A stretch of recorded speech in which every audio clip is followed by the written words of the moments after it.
दोस्तों आप सभी को पता होगा कि पेटीएम ने अपने आईपीओ लॉन्च कर दिया है। 12 जुलाई को पेटीएम अपना आईपीओ लॉन्च करने जा रहा है। इस वीडियो में हम आईपीओ के बारे में जानेंगे। आईपीओ होता क्या है, आईपीओ को आप कैसे खरीद सकते हैं और कंपनी को आईपीओ निकालने की ज़रूरत क्यों पड़ती है, यानी कि इनिशियल पब्लिक ऑफरिंग क्या होता है। इसे सारी चीज़ें हम डिटेल में कवर करेंगे। सबसे पहले जानते हैं इनिशियल पब्लिक ऑफरिंग यानी आईपीओ।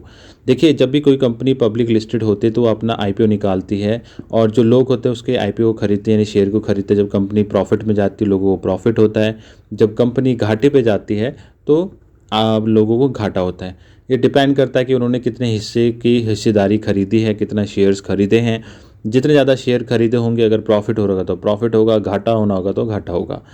अब आईपीओ क्यों निकालती है कंपनी, इससे कंपनी को क्या बेनिफिट होता है, अब इसके बारे में जान लेते हैं। देखिए, आईपीओ निकालने से क्या होता है, कंपनी पब्लिकली लिस्टेड हो जाती है। पब्लिक लिस्टेड हो जाती है यानी कि कंपनी बड़ी बन जाती है। जब कंपनी को अपना विस्तार बढ़ाना होता है, यानी कि और भी ज़्यादा इन्वेस्टमेंट करना होता है, इसलिए वो आईपीओ निकालती है। इससे कंपनी को बेनिफिट ये होता है कि सोर्स ऑफ फंडिंग बन जाता है, कंपनी को पैसा आने लगता है आईपीओ के थ्रू। और वो जो पैसा आता है वो उसको डिफरेंट रिसोर्सेज के लिए यूज़ कर सकते हैं, डिफरेंट सोर्सेज के लिए यूज़ कर सकते हैं, नया इन्वेस्टमेंट कर सकते हैं। अगर वो आईपीओ नहीं निकालेगी तो उसको बाहर से कर्ज लेना पड़ेगा और भारी इंटरेस्ट में उनको कर्ज चुकाना भी पड़ेगा।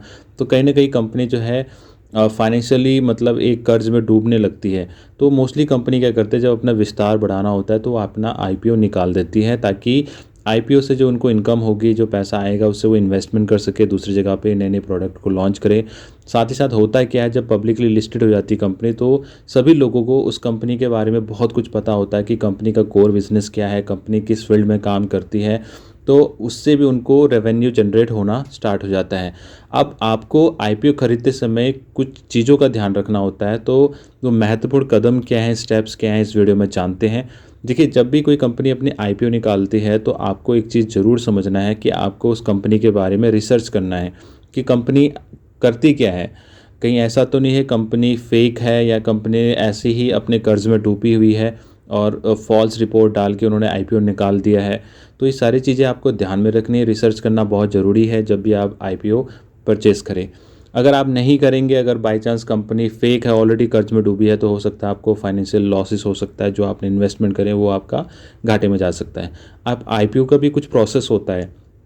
जब भी कंपनी पब्लिक लिस्टेड होती है तो उनको कुछ ना कुछ स्टेप्स फॉलो करने होते हैं, रूल एंड रेगुलेशन होता है। जैसे मर्चेंट बैंकर की अहम भूमिका होती हैं, जो आईपीओ को लिस्टेड करने में एक इम्पॉर्टेंस रोल प्ले करती है। इसके बाद सेबी का रजिस्ट्रेशन स्टेटमेंट होना ज़रूरी है, इनके पास एप्लीकेशन देते हैं।